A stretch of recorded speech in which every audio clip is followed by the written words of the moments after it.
खाना पीना, लिबास और घर, ये तीनों चीजें इंसान की बुनियादी जरूरत होती है और आम तौर पर हर इंसान इन्हीं चीजों के बारे में सोचता है और इन्हीं चीजों को हासिल करने की कोशिश में लगा रहता है। लेकिन बाशऊर इंसान इन्हीं चीजों पर कनात नहीं करते हैं, वो और भी बहुत कुछ सोचते हैं और उन्हें हासिल करने की ख्वाहिश रखते हैं।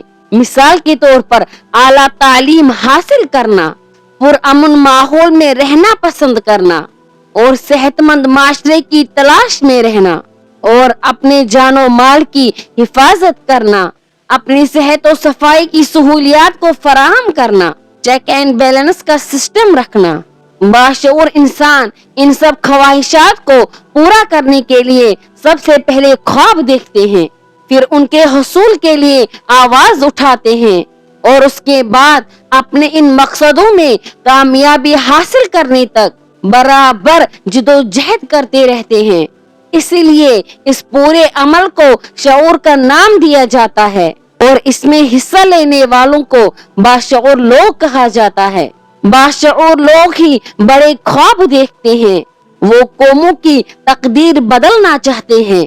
बाशऊर लोग अपने कौम की दीनी और दुनियावी तालीम, दोनों तरह की तालीम और तरबियत के लिए हर वक्त कोशिश में रहते हैं और इनके लिए हर वक्त रोजगार की फराहमी भी चाहते हैं। तो फिर आइए हम सब भी ऐसा ही शऊर हासिल करते हैं, कुछ बड़े ख्वाब बुनते हैं, ऐसे ख्वाब जिनमें हमारी आने वाली नस्लों की बेहतरी हो, ऐसे ख्वाब जो हमारे कौम की तकदीर को बदल दे। और ये सब उस वक्त होगा जब हम सब मिलकर एकजुट होकर बाशऊर इंसान बनने की कोशिश करेंगे। हमने थकना नहीं है और रुकना भी नहीं है, बस अपनी मंजिल को करीब समझकर बाशऊरी की जिदोजहद में लगे रहना है।